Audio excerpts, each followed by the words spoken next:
Alright, I'm running out of daylight, so I gotta make this quick. I'm gonna show you guys start to finish how to sharpen a lawnmower blade, at least the way that I'm gonna do it. So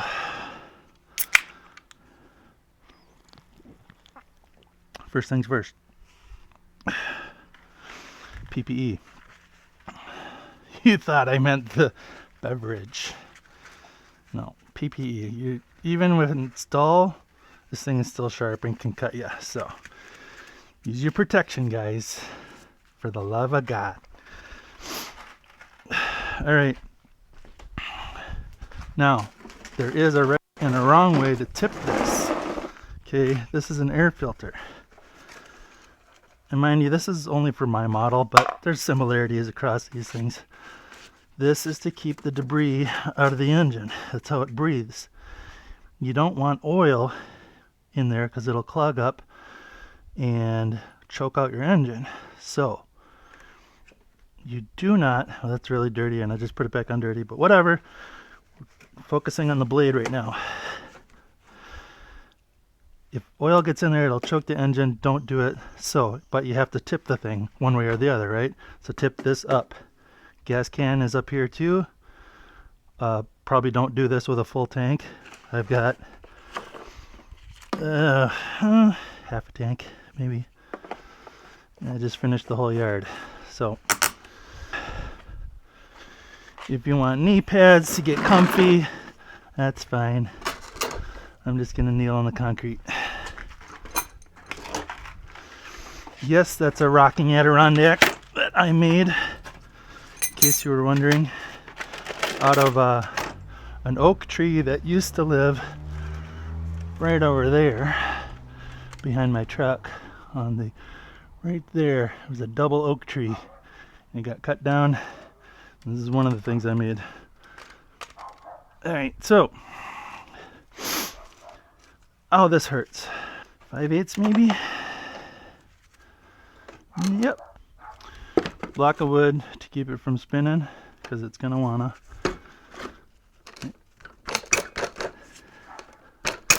Careful, this is a cutting edge.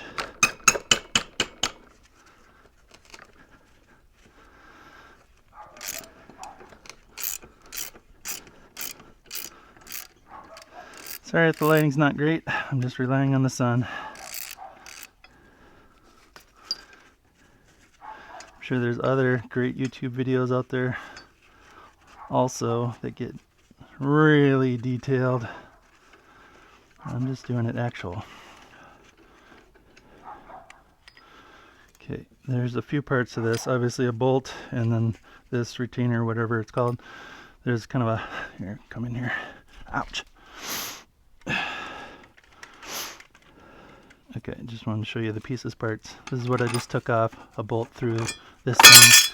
There's that, the blade, and then there's also this that comes out. Doesn't need to come out, it can stay right there. Although I want to tip this back up in between, so I will pull it off just so it doesn't drop. Now your blade's off.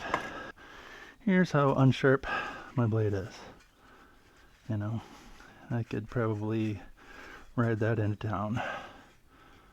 So we're going to remedy that.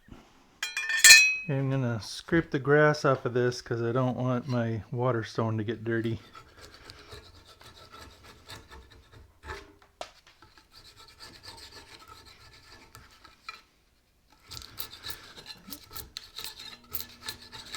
I don't care that some paint's coming off of it too, because I'm going to repaint it when I'm done. If you're using a bench grinder or a handheld grinder, you don't really necessarily have to take this step. But like I said, I don't want to get my whetstone dirty with all this grass.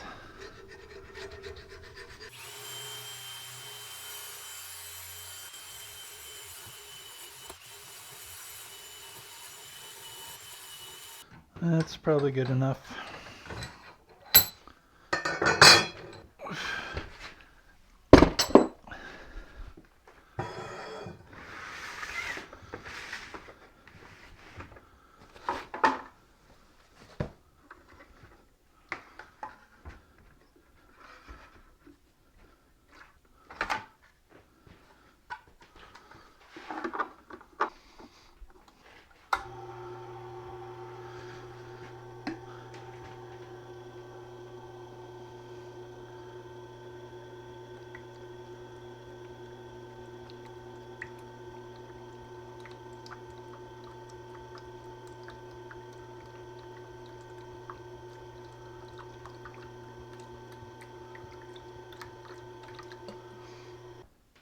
Okay, this is my whetstone, and don't really know what the angle on this is. I'm gonna guess in the 30s, 35, 30 is a little narrow, 35 looks pretty good, 40 might be a little fat. Let's go with 35. For a lawnmower blade, precision isn't super important, but since I have it, I'm going to do it. This is my straight blade jig for knives mainly. I'm going to go bevel down. That's the topic of my next video, how to sharpen kitchen knives on this whetstone.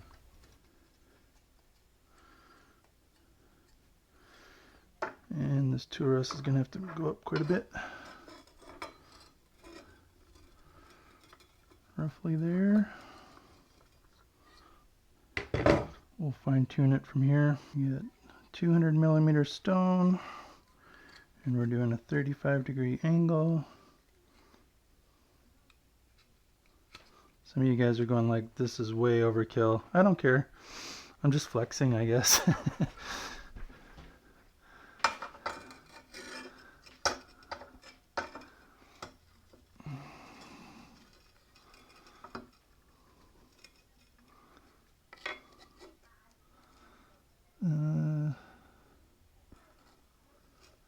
We still got to go up quite a bit higher.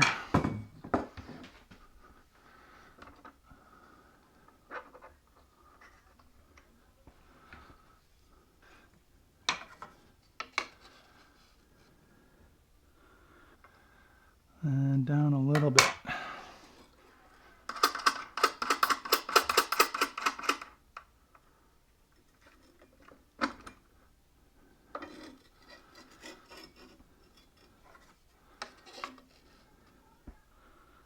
That should do it. Lock that in. Ooh, that was a thirsty wheel.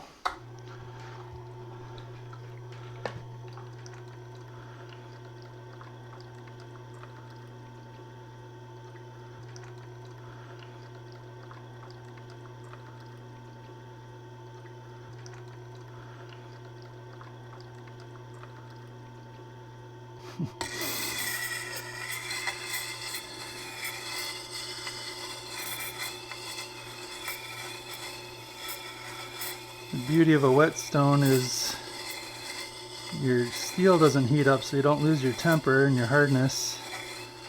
You don't have sparks and all that screeching and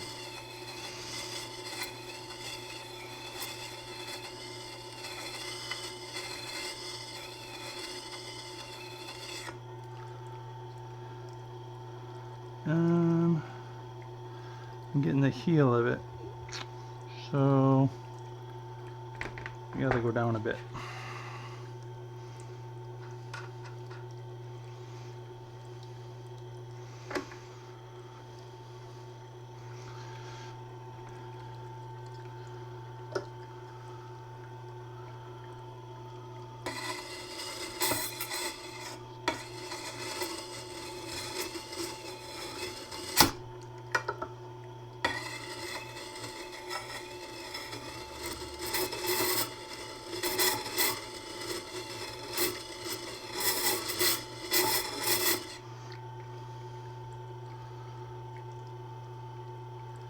Yeah, we're getting most of it. How coarse are we? I'm going to make this coarser.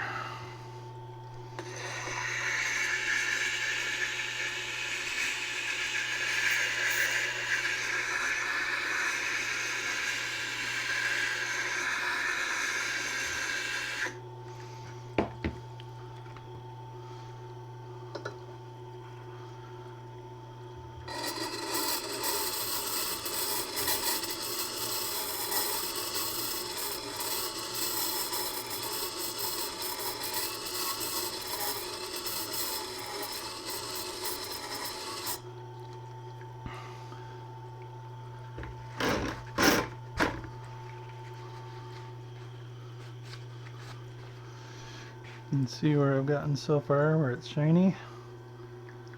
Nice and smooth there, and it's rough as heck everywhere else. I would not want to do this over here. I can already tell it's sharper quite a bit. I'm not going to flatten the back, which I would on a chisel, or yeah, just the bevel is going to be fine.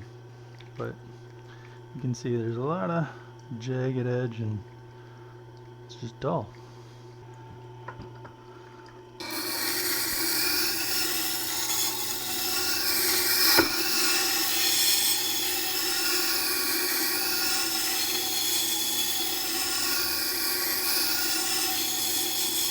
Now if this was a dry stone, my fingers would be burning up right now.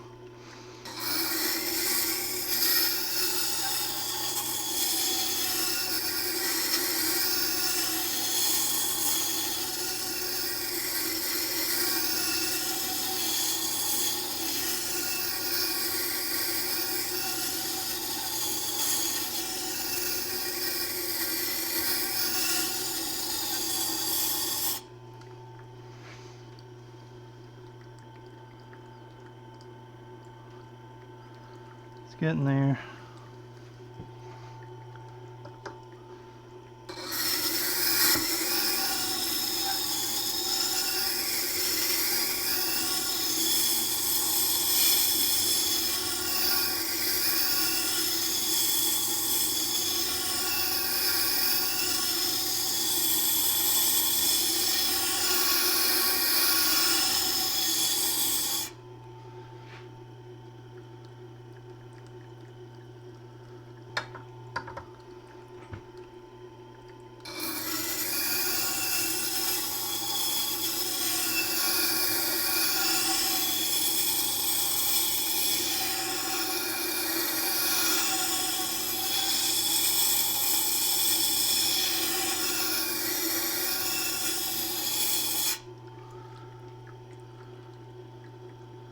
A little bit more.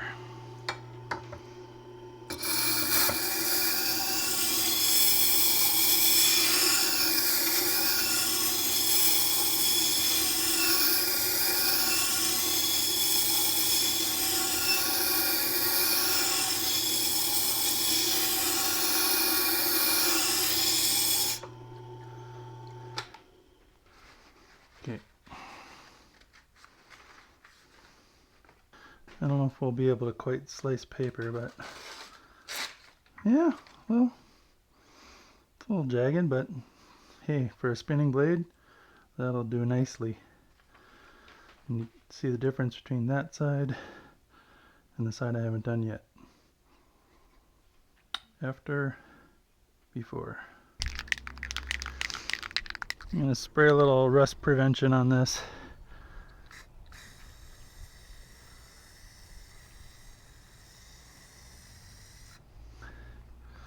This is a clear coat primer,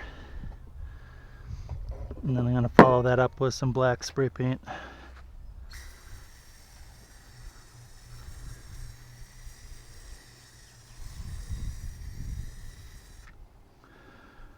This is a high heat, but you wouldn't need high heat. It's just the only black paint I had on hand. A little windy for spray painting.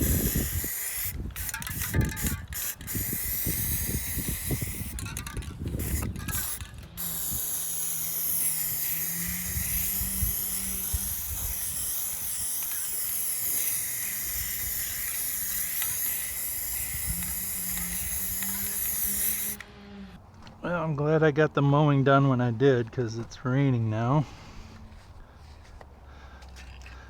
But I'm going to take this opportunity to scrape some of this extra grass off.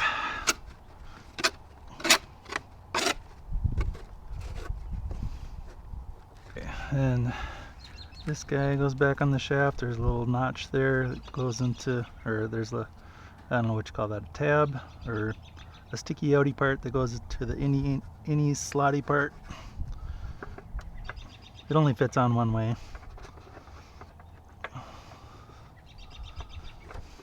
Okay, come on. There we go. And then The blade has this convex side. Is that right? No, concave side. That'll go up toward the machine. And then this retainer thing that has little, oops. It has little, I don't know what you would call that, little tab things that fit in these holes so that it only fits one way and it won't spin. And the bolt is the only thing that holds it on.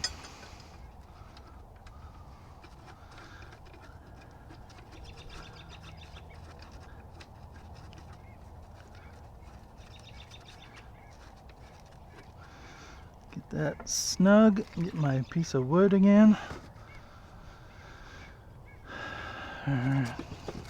Any way that keeps it from spinning. That was the 5/8 socket. And because this is the only thing holding it on, you want it tight but not crazy tight. You don't want to snap the head off the bolt or strip the threads.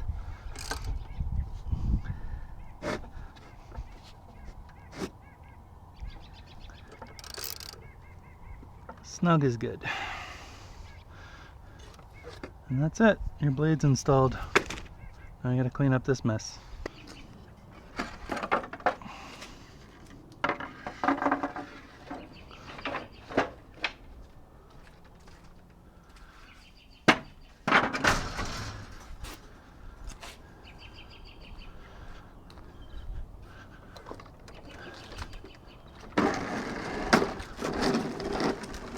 See you next time.